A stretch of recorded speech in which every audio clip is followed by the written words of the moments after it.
up, YouTube? I decided to kind of go into depth and explanation about the DC5 with the bump steer and the tie rod angles. Um, a lot of times I'm often approached about the angle of the tie rods, about it needs to be flat or you're going to have bump steer or things of that matter. I just kind of wanted to go over my suspension and the way why it's set up the way it is. So as you can see, my tie rod is not inverted. A lot of people will invert these ends and put them down here. Based off my calculations, I decided to put it up here.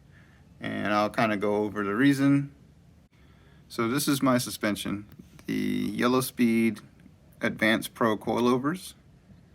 I'm using the hard race tie rod ends, or tie rods, inner tie rods, and tie rod ends that were developed by Area Motorsports. They are a race team, a Honda race team out of the United Kingdom over in Europe. Currently I have pretty much the stock caliper with the Hawk HP Plus pads. As you can see, I have Type R control arms with Buddy Club P1 extended roll center adjusting ball joints and stock axles. The coilovers are inverted monotube. They have a remote reservoir.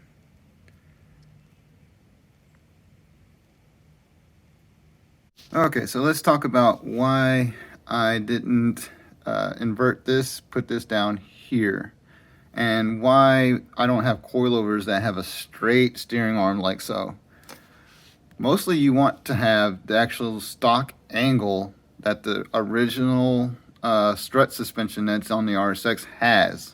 You want to keep this angle actually.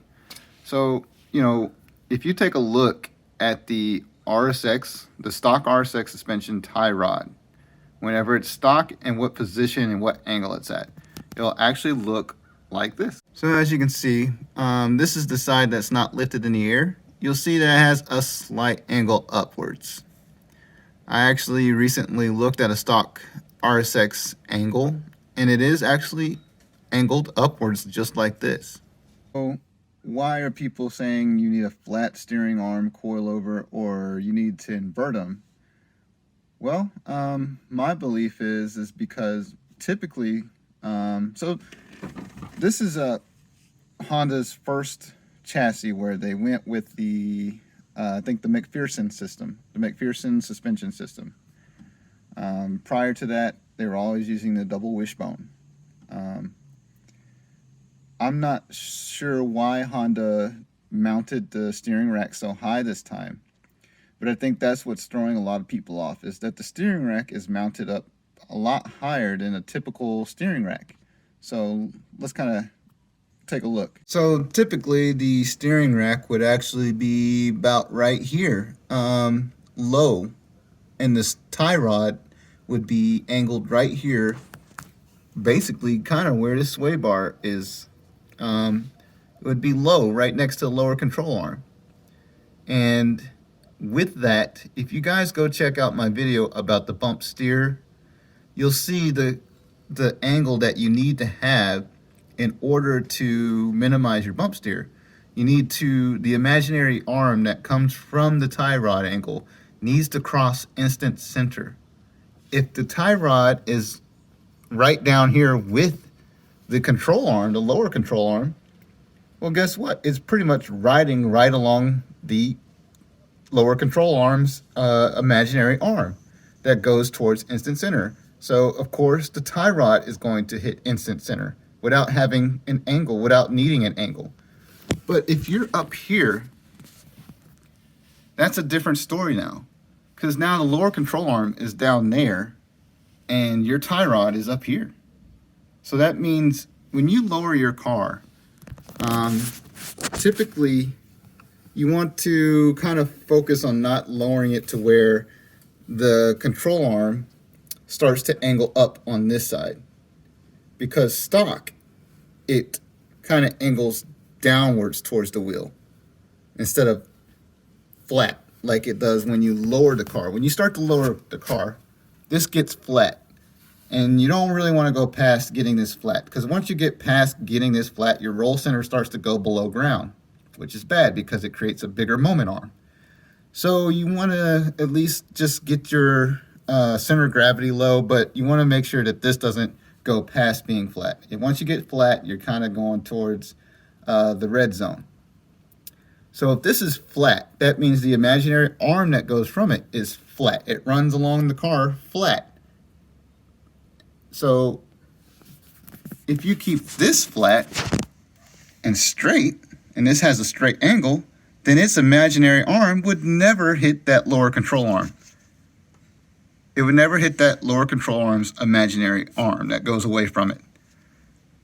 So that means you're not satisfying that bump steer, I guess what you could say, calculation, or that geometry, there we go. You're not satisfying the bump steer geometry at that point, because you're never going to hit instant center if this is straight. So if anything, I think people running inverted, an inverted setup or a flat steering setup, or those steering rack risers that rise up the center right there on the steering rack, are actually increasing their bump steer, and they don't even know it. And they don't even use bump steer gauges to even determine that. The only setup that I've seen so far where somebody's put a bump steer gauge on it, they had their tie rod ends like this. And that was PCI Innovations. I was on their Instagram. So to me, all the studying I've done with this chassis just led me to want to do this instead, and have an angle, to have it angle upwards. That way, when it intersects that lower control arm's imaginary line at some point. And based on my own little rudimentary measurements using a tape measure and whatnot, it intersects right along where my other brake caliper is on the other side of the car. So it does intersect.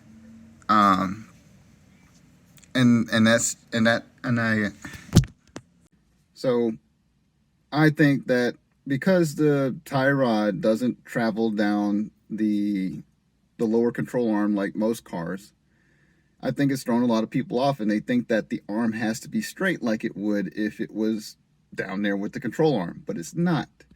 And that's a unique thing about the DC5 chassis. There's a lot of unique things about this chassis, and that's actually what kind of makes it fun. A lot of people don't like the suspension. I do. I think it's unique and it's fun to mess with, and it's fun to figure things out. People, 15 years later, are still figuring things out about this chassis. So to me, it's interesting, and I hope that this helps you figure out what you want to do with your suspension setup. I have plenty of videos going over my research and how I think the suspension should be set up, and how you can find out how to set it up for your type of driving.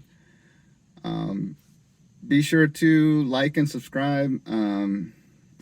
The next track day should be coming here shortly. I got new tires coming next week. I